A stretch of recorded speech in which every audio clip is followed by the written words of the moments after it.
So జనరల్‌గా ఈరోజు వచ్చేసి కొన్ని డెంటల్ టిప్స్ మీద నేను చెప్తున్నాను.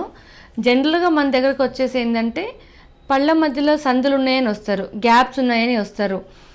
అది ఎలా అంటే వాళ్ళకి తెలియకుండా ఈ ఫోటోలలో లేకపోతే ఈ మధ్య కాలంలో సెల్ఫీలు బాగా అలవాటైపోయినాయి. సెల్ఫీలు తీసుకున్నప్పుడు ఏందంటే వాళ్ళకి ఎక్కువ తెలుస్తుంది.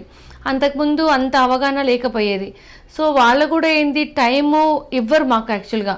మాకిప్పుడు వస్తారు 1 వీక్‌లో ట్రీట్మెంట్ అయిపోవాలి, లేకపోతే జాబ్‌కి వెళ్తున్నామో, వేరే ఊరు వెళ్తున్నామో, లేదంటే పెళ్ళి ఉందనో అలాంటప్పుడు మా దగ్గర చాలామంది ఇలాంటి పేషెంట్సే వస్తారు. సో దానికి ఏం చేస్తామంటే ఇంతకుముందు కూడా కొన్ని వీడియోస్‌లో కూడా నేను చెప్పున్నాను. సో దీనికి ఒక మెథడ్ ఉంది. లైక్ కాస్మెటిక్ ఫిల్లింగ్ అని, లేకపోతే స్మైల్ డిజైనింగ్ అని, స్మైల్ థెరపీ అని చెప్పేసి దీంట్లో ఏం చేస్తామంటే మనం పళ్ళు అనేది అరగదీయము.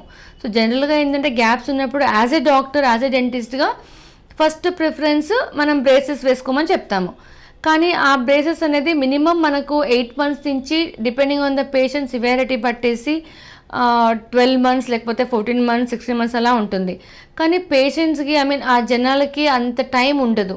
సో అలాంటప్పుడు వాళ్ళు ఏం చేస్తారంటే మాకు ఇమీడియట్‌గా ఏదైనా ఆప్షన్స్ ఉన్నాయా అని అడుగుతారు. At the same time tooth damage కావద్దు అని అడుగుతారు.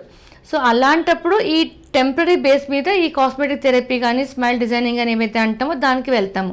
సో ఇందులో ఏం చేస్తామంటే మనము పళ్ళని గ్రైండ్ చేయకుండా ఒక కాస్మెటిక్ ఫిల్లింగ్ మెటీరియల్ని మాకప్ చేస్తాం జనరల్‌గా మా క్లినిక్‌లో.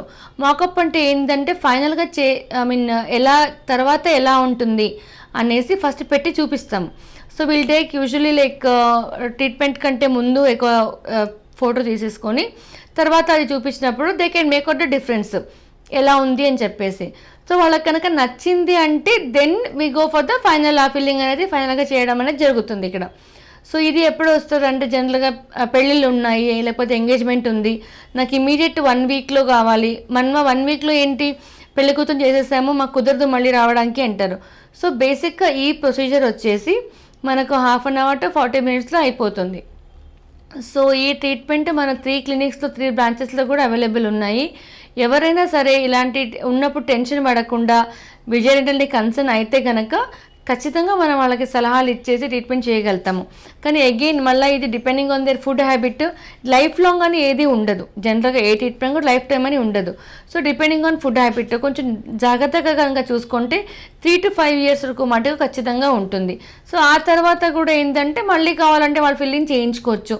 లేదా అప్పుడు టైం ఉంటే కనుక అప్పుడైనా వాళ్ళు బ్రేసెస్‌కి వెళ్ళడానికి ఒక అవకాశం అనేది ఉంటుంది.